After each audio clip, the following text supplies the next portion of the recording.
starting with Chebyshev's inequality, which was telling us that whatever the distribution, provided the variance was not 0, that no more than 1 on k squared of observations could be expected to lie more than k standard deviations above or below the mean. That's our starting point to prove the last of the major inequalities that we will cover here.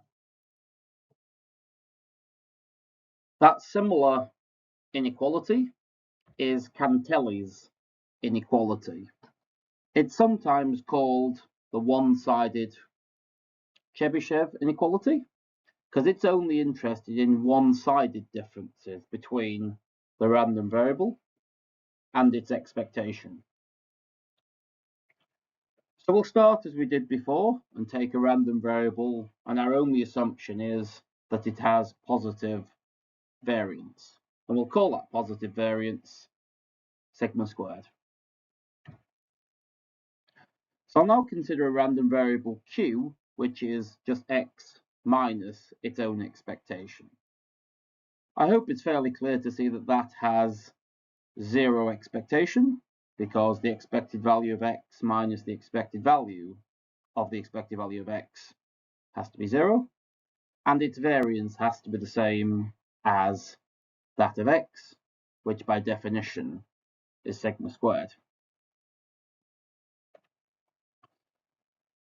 Now, if I pick any q and t, which are both positive, little q, little t, it's very important for this proof to note that they have to be positive. Then the probability that the variable q exceeds or is greater than or equal to little q is the same as the probability that q plus t exceeds or equal to little q plus t.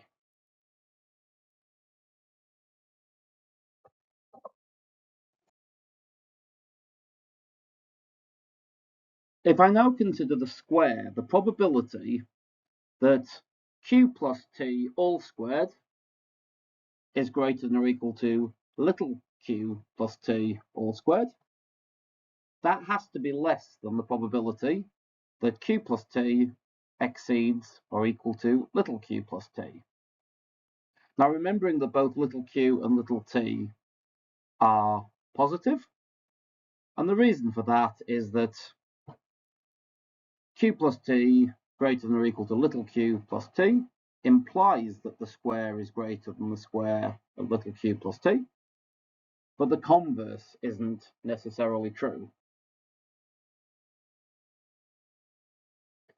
So if I step back again and combine this with the last statement on the previous slide, I'll be left with the probability that q is greater than or equal to some point little q has to be less than or equal to the probability that q plus t squared exceeds my point little q plus t squared.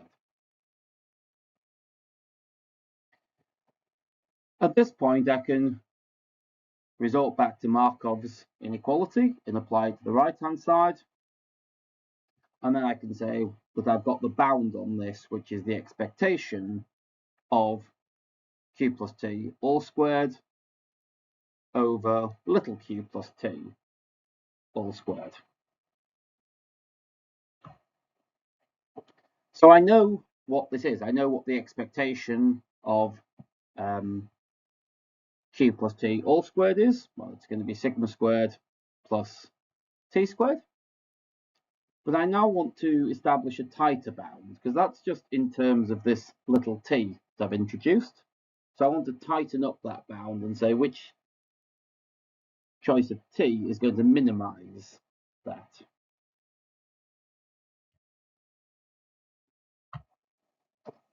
And the way I would find the minimum, I'd differentiate with respect to t, set the derivative to 0, and find the local minimum. So if I do that, what I've done, differentiated it, so you can see that this is minimized when that derivative is 0, i.e. when t is equal to sigma squared over q, because the top line of my derivative is 2qt minus 2 sigma squared, and that will be 0 when t equals sigma squared on q.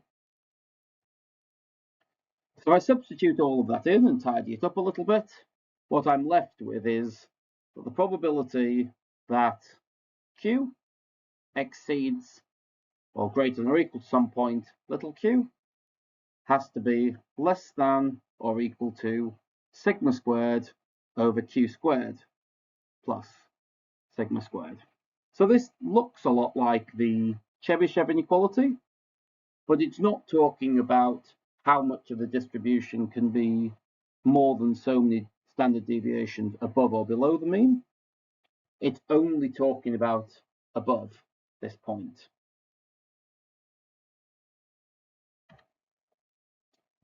So if I just tidy this up by putting in going back to the x's, what I'm left with is the chance that a random variable x is more than q above its own expectation has to be less than or equal to sigma squared over q squared plus sigma squared.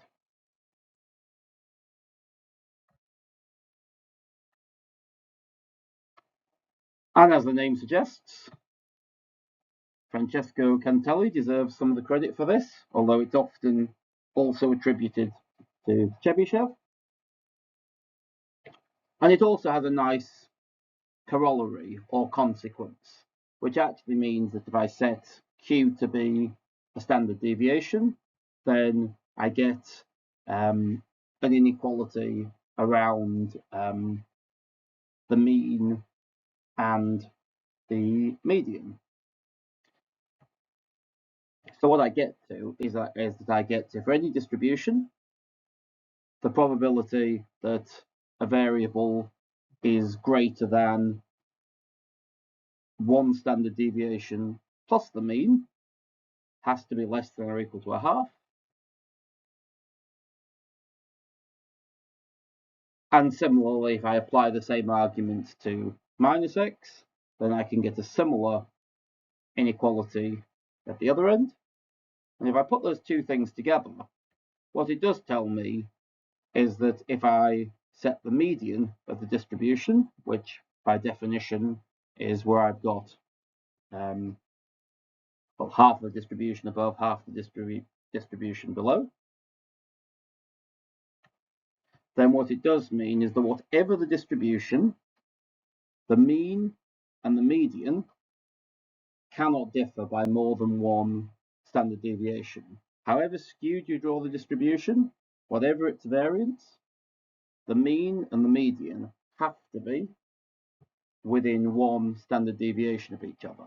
Now that's far from obvious, but it's quite a nice tidy result and a nice sort of corollary of Cantelli's inequality.